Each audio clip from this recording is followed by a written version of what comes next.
আচ্ছা, মানে স্থির হয়েছিল না, এটা কিছু একটা আছে এরকম।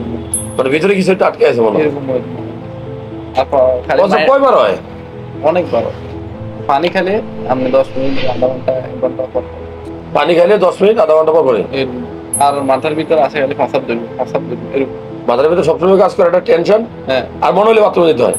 মনে হইলে আবার আমি যে সবসময় এটা অনেক লোকের মানে এটা আপনার ফসাদ যখন ধরবে তখন আমি একটু করি, এখানে ফসা আইবো না আইবো একটা ডিসিশন নিই, তখন আবার কিছুক্ষণ পরে আসি যায়। কিন্তু গেলে খুব বেশি হয় না, না এত বেশি তাহলে কি করণীয়?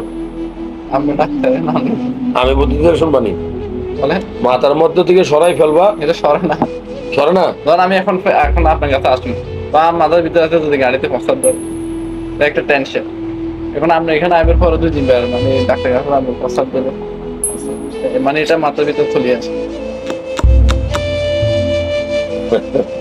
এটাই সাইকেল, এটা হলো অপারেটিভ ব্লাডার। সম্ভবত প্রস্রাবের থলি তোমার বেশি কাজ করে, অথবা অনেক সময় ভিতরে স্টোন আটকাইলে প্রস্রাব বেরোতে পারে না, অথবা অনেক সময় যে প্রস্রাবের রাস্তায় মাংস বাড়ে, মাংসপিণ্ড। পুরুষ মানুষ যেহেতু প্রস্টেট গ্ল্যান্ড যদি বাড়ে তাহলে কিন্তু অনেক সময় এই ঘটনাটা ঘটে, ঠিক আছে?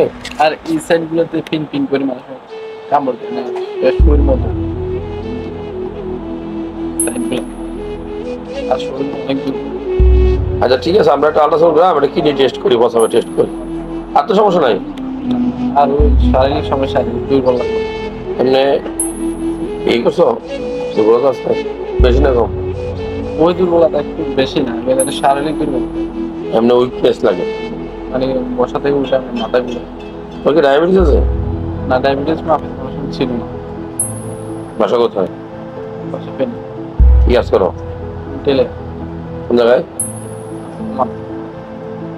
বৌমা।